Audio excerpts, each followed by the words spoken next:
네,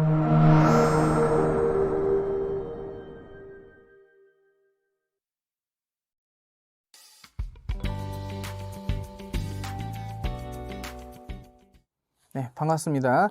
이번 시간에는 바코드 시스템에 대해서 한번 살펴보도록 하겠습니다. 자, 여러분들이 일반적인 물건을 구매하시면 편의점이든 마트든 슈퍼마켓이든 다 바코드 체계를 다 사용하고 있기 때문에 상품에 바코드를 찍어서 이제 우리가 그 데이터를 확인하고 물건 값을 지불하고 이렇게 처리가 되죠. 그래서 그 바코드 시스템에 대해서 오늘 한번 살펴보도록 하겠습니다. 자, 첫 번째가 이제 바코드의 개념입니다. 자, 바코드의 개념은 시험 문제에서 자주 등장하진 않지만 좀 심심치 않게 그래도 등장하는 편입니다. 자, 바코드란 굵기가 서로 다른 바와 공간의 조합에 의해 상품에 관한 여러 가지 정보를 표시하고 이러한 문자나 숫자를 기계가 읽을 수 있도록 하는 기호 체계이다 라고 하고 있습니다. 자, 바와 스페이스, 바와 공간이라는 개념이 뭐냐면요, 실제 바코드를 보시면 막 이렇게 쭉 나와 있죠. 간격도 조금씩 차이가 나고 이렇게 나와 있는데 이제 요 막대기를 바라고 하고 요 사이 공간 있죠, 이거를 스페이스라고 합니다. 그래서 실제 바코드 같은 경우에 간격이 조금 다르기도 하고 붙어있는 바가 붙어있는 간격이 다르기도 하고 하지만 결국은 네모난 어떤 가상의 틀 안에 딱 들어가 있죠. 밑에 숫자가 쭉 나열이 돼 있고 이렇게 돼 있습니다. 그래서 이거를 바와 스페이스라고 표현을 하는 거죠. 그래서 이거를 딱 광학적 장치인 스캐너, 빨간색 불빛이 나오는 그 스캐너로 딱 핸드 스캐너나 이런 걸로 읽어내면 바로 이게 조합이 나타나서 그 물건에 대한 정보를 인식을 하도록 도와주는 거죠. 이게 바코드입니다. 그래서 우리나라는 KAN 코드 뒤에 또 설명이 나올 겁니다. 그래서 최초에 이제 유러피안 아티클 넘버라고 하는 이제 요 체계를 따라서 우리나라는 이제 코리안 아티클 넘버라고 해서 KAN을 현재 사용을 하고 있다라는 겁니다. 자, 바코드 시스템의 장점을 보면 여러분들도 매번 느끼시겠지만 바코드만 찍으면 바로 물건에 대한 정보가 포스 터미널, 그 포스 기계에 딱 뜨죠. 그래서 데이터 입력이 신속하고 사실상 대부분 판독 오류가 거의 없습니다.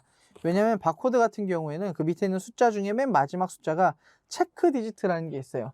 바코드 밑에 있는 숫자 중에 맨 마지막 글자, 자, 체크 디지트라고 합니다.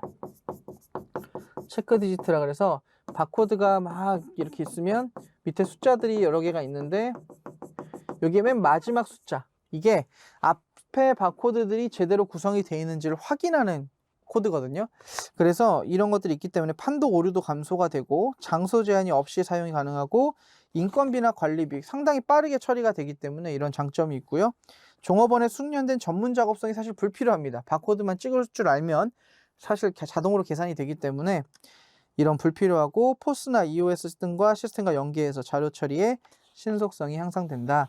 포스 데이터에 원래 이제 하나씩 번호를 입력해가지고 막 기입을 하거나 하는 방식, 그거를 이제 키인 방식이라고 하는데 말 그대로 키를 입력하는 거예요. 하나씩 버튼을 눌러서 숫자를 막 눌러갖고 가끔 바코드가 안 찍힐 때 그 종업원이나 직원분들이 숫자를 바로 입력해 버리시는 경우가 있어요. 그게 바로 키인 입력이라고 합니다. 근데 만약에 물건을 전체를 다 하나하나를 번호를 찍어서 입력을 하면 상당한 시간이 걸리고 오류가 날 확률이 크겠죠. 그런데 이거를 자료 처리를 신속하게 해주고 굉장히 빠르게 입력하도록 광학식 장치인 스캐너를 활용해서 지금 현재 바코드를 활용을 하고 있죠. 그리고 포스나 EOS 등의 시스템을 연계하기 위해서는 이 바코드 정보를 읽어드리는 순간부터 그 정보들이 활용이 되고 이제 흘러갈 수 있게 되겠죠. 그래서 이런 장점이 있다. 근데 바코드의 시스템의 단점은 뭐 2차원 바코드, 우리가 QR코드라고 부르는 바코드나 최근 나온 3차원 바코드 같은 경우보다 정보량이 적다. 그리고 정보의 변경이나 추가가 되지 않는다. 바코드를 다시 또 만들어야 되는 거예요. 정보를 변경하거나 추가하려면. 그래서 정보 추가를 원할 때는 추가 표시 라벨을 별도로 부착하거나 아예 수정을 해서 새로 만들어내야 되는 단점이 있습니다. 자, 바코드의 구조를 보시면, 자, 요 밑에는 좀 지우고요. 바코드의 구조를 보시면, 자, 바코드가 이렇게 생겼는데 실제로 여러분들이 상품을 딱 이렇게 보시면, 어떤 상품을 보시면 검은색으로 다 칠해져 있더라도 특정한 요 네모 공간 안에 이렇게 바코드가 들어가 있는 거 보실 수 있을 거예요. 그러니까 전체가 다 검은색이라고 하더라도 근처에 약간의 하얀 여백들이 있거든요. 하얀 여백들. 이게 바코드를 이제 읽을 때 다른 색깔이 섞이지 않도록 하는 방법인데 이거를 이제 여백이라고 합니다. 콰이어존이라 그래서 바코드의 시작과 끝에 양쪽에 있는 여백, 아래 위에도 약간의 여백이 있어요. 상품의 포장에 색깔이 있는 거더라도 반드시 하얀색 여백에 그 가운데 바코드가 딱 들어가 있죠.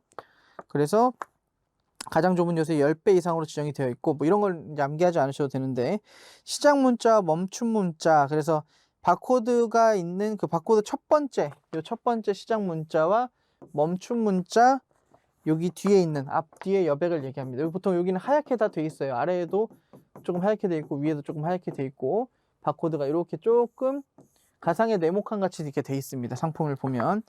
그래서 이렇게 돼 있는 여백을 의미하고 공간에 여백을 두어 판독에 좀 도움을 받기 위해서 여백을 두는 거를 콰이어존이라고 합니다.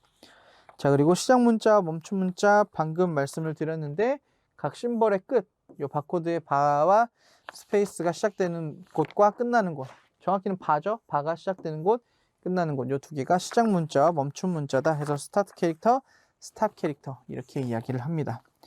자, 체크 디지트는 바코드 숫자 중 가장 마지막 한 자리 숫자다. 아까 말씀을 드렸었죠. 바코드 숫자가 쭉쭉쭉쭉쭉 나오면 쭉 나오면 맨 마지막 숫자가 이 앞에 바코드들이 제대로 입력이 됐는지를 확인하는 검사 문자의 체크 디지트다. 검사 문자로 보시면 됩니다.